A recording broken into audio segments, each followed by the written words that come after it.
Hey, this is Aaron. And this is Kristen. This is the Drive Mode Show. Hey, everybody.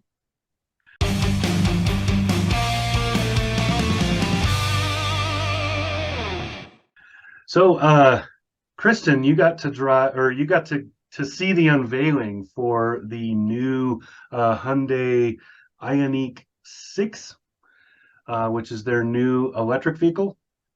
Yep, Um, the Ioniq 6 is the progression from the Ioniq 5, but it looks very different. yes. So, um, I have questions. If you have questions, I may have answers.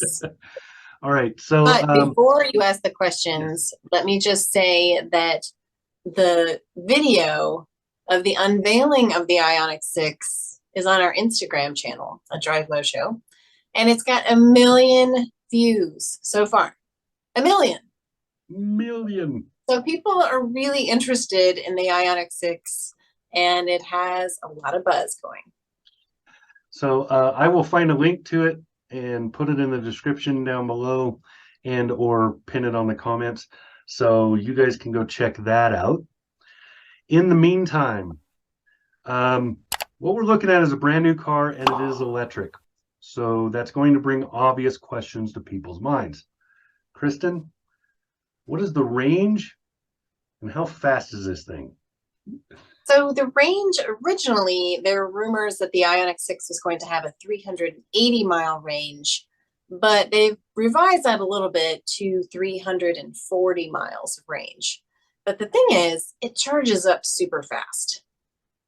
Hyundai really set up this car and their other EVs to charge up quickly and conveniently, which, that's one of the barriers to entry for EVs. People don't want to sit at a charger for an hour when Right. they can get gas in 5 minutes, so that's one thing. There's two variants of the Ioniq 6. One is a single motor and the other is a dual motor. And the dual motor has 320 horsepower with all-wheel drive. Of course, that would be my pick because I like to have all the power. And it's very zippy as an EV should be. The other one is a rear wheel. So the base model has a single motor that powers the rear wheels, and that gets 225 horsepower. So I believe that this platform is shared with Kia and the EV6, if I remember correctly. I might be wrong. I don't know.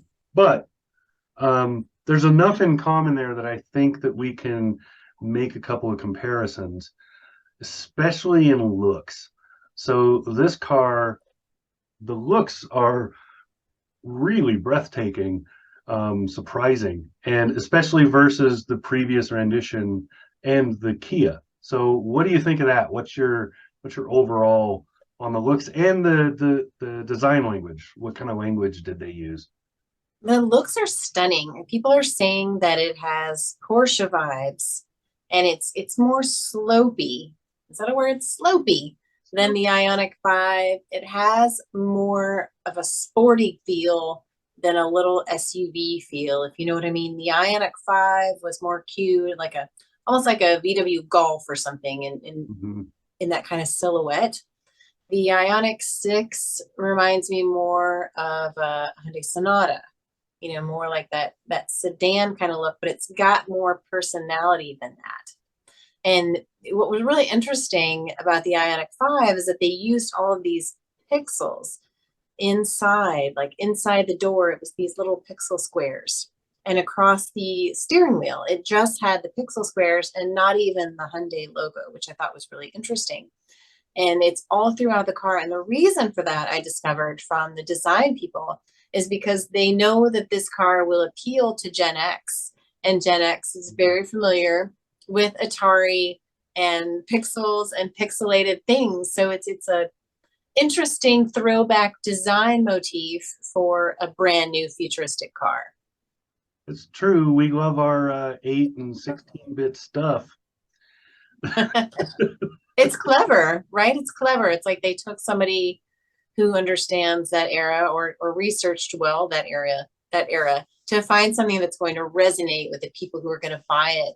And it's going to be roughly in the 44 to 48 or 50 range, depending on which of the three trims you choose and which how many motors you choose.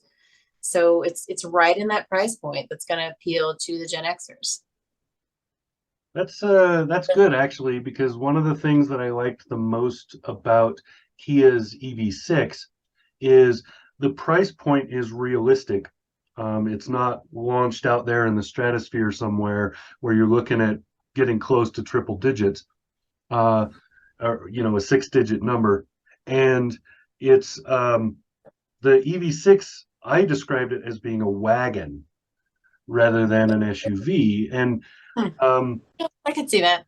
for the Ioniq going to from the 5 to the 6 in comparison, yeah, you're saying the 5. I'm way more familiar with that one, and it was a very boxy hatchback design. This new one is much sleeker. That's really awesome. Um, so do we know when this is going to be? Like, when can I go to a dealership and buy this? It looks like it's going to be ready in the spring of 2023, and that is not far away. We know the holidays go really fast, and so it's going to be in showrooms, I would expect, by the end of the first quarter. Okay. Probably about the time you've paid off the credit cards from the holidays. Good move, Hyundai. Good move. They're like, okay, we paid off the Christmas presents. We can take on a car payment now. It's a sweet vehicle. I thought the Ioniq 5 was fun to drive. It was really great driving experience. It handled very well. It accelerates quickly, and it's affordable EV. And that's kind of the way I want EVs to go. It's going to be interesting to see next week. I'm going to see what the new Prius looks like. And I think they've made a lot of improvements to that as well. So automakers are stepping up their EV game and trying to figure out what's going to appeal to the next wave of buyers. Yeah, the new Toyota Prius. I've only seen the photos so far, but I wrote about that, and I actually like tentatively use the word cool to describe it because it's a What? completely different design. That's the thing that Toyota's kind of pissing me off. So it used to be Toyota had a bunch of vehicles where I could use them as the kicking post to make fun of versus something else, right? Because they were always the boring, maybe kind of ugly, whatever, slightly outdated, whatever designs. And they stopped doing that. Now everything like looks good. Dang it, Toyota, Yeah, you're it's getting like better and better. I used to be able to point to the Camry as only old people drive that, and now it's like now it's like one of the prettiest car in that segment. It's a great looking sedan with good lines. So And I have to that's look that's elsewhere. what's yeah. And You know, that's what's really impressive. I'm looking at a yeah, picture of the Ioniq 6 right now, and it's stunning. It's very different. yeah. I love the way the headlamps look. You can clearly see those pixel squares there at the bottom of the headlamp. The wheel design is really nice. It's raked in the back. Yeah, I like it a lot. Did they show the interior at all? They didn't at the reveal, Okay, but I expect it to be I expect it to be pretty nice. I mean, it's not a luxury car. It's not supposed to be, right. but it's gonna be tight. It's Well, concise. They really know how to maximize that space.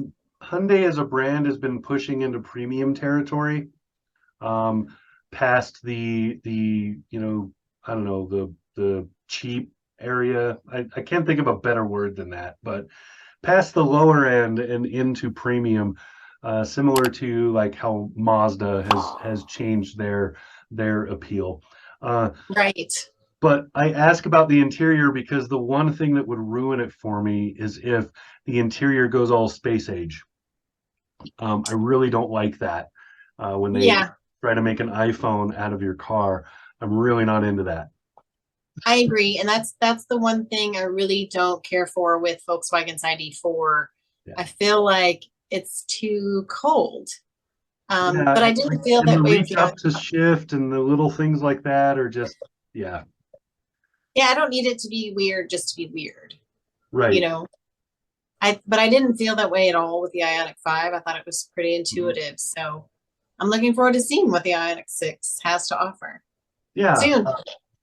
Hyundai has so far done a pretty good job of uh, balancing that technology versus a usability thing, where they're not going, uh, we have to look like whatever whatever white-scaped version of Buck Rogers we think of the future as, right? We don't have to Buck go that, Rogers, but we get throwback. close enough that it still looks relevant.